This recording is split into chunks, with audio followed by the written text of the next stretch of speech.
ढकाल भनेर एकदमै सुनिरहेको हजुरको बारेमा पहिल्यैबाट नै।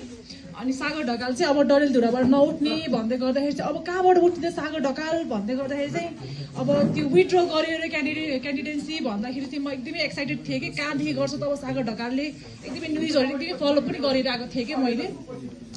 अनि त्यसपछि चाहिँ एउटा न्युज देखेँ सागर ढकाल चाहिँ गुल्मी 1 बाट उठ्ने रे भनेर। अनि मलाई थाहा पनि थिएन कि सागर ढकाल गुल्मी के हो भनेर। अब यो हो र सागर ढकाल गुल्मी के हो र भन्ने पनि थाहा भयो कि।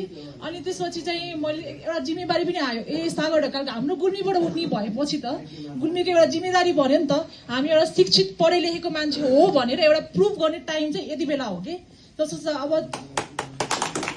डडेलधुराको मान्छे कोही आएर आउँछ भने मैले उसलाई फर्स्ट मेरो ग्लिम्स चाहिँ के जान्छ भन्दाखेरि डडेलधुराको मान्छे हत्तेरिका यो मान्छे यहाँको मान्छेहरू सागर ढकाललाई भोट नदिएर हराएको पो हो त भन्ने खालको। तर हामी त्यस्तो गर्न चाहँदैनौँ। यो हाम्रो अब मैले गुल्मेली भनेर चिनाउँदै गर्दाखेरि चाहिँ जहाँ सागर ढकालले जितेका थिए त्यहाँ चाहिँ शिक्षित पढे लेखेका मान्छे समझदार मान्छे थिए भन्ने कुरा एकदमै चिनाउनु मन छ।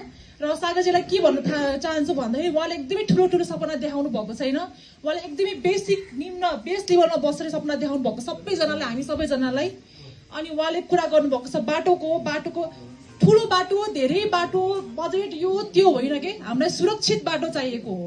हामीलाई एकदमै निम्न ठाउँहरूमा पनि बाटो जाओस् सबैले उपभोग गर्ने तरिकाले हामीले उपभोग गर्ने सुविधा र माथि बसेर उपभोग गर्ने सुविधा चाहिँ एक समान हुनु पर्यो। मेरो हिजो पनि यही कुरा थियो सागर 3 मिनट भन्दै मैले भन्न सकेन होइन। अनि चाहिँ मेरो कुरा के हो भन्दाखेरि एउटा अन्तिम कुरा भन्छु।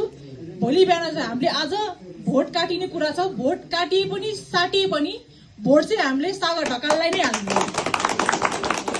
काटिने साटिने कुरा छैन यहाँ। हामीले सागर ढकाललाई पाउनु भनेकै कुरा ठुलो हो। यति चाहिँ हामीले बुझिराख्नु पर्छ। र भोलि बिहान कसैले पनि हामी जतिजना छौँ यहाँ हामीले भोलि बिहान सागरजी हामीले तपाईँलाई भोट हालेको है मेरो ठाउँमा यहाँ बजेट पार्नु पर्यो प्लिज कसैले पनि नभनिदिनु होला। मलाई भन्नु मन छैन सागरजी मसिकी थिएँ मैले तपाईँलाई भोट हालेको थिएँ नि मैले यो गरेको थिएँ नि भनेर मलाई चिनाउनु छैन। मलाई नचिने पनि हुन्छ भोलि बिहान।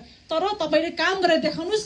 तल गरिब निम्न वर्गमा गरेर देखाउनुहोस्। तर माथि गरेर पनि देखाउनुहोस्। यति भन्नु मन छ। र सागर ढकाललाई जितेको ठाउँ सागरले ढकालले गुल्मी क्षेत्र नम्बर 1 भन्दाखेरि जितेको ठाउँ भनेर मलाई चिनाउनु मन छ आफूलाई। Thank you.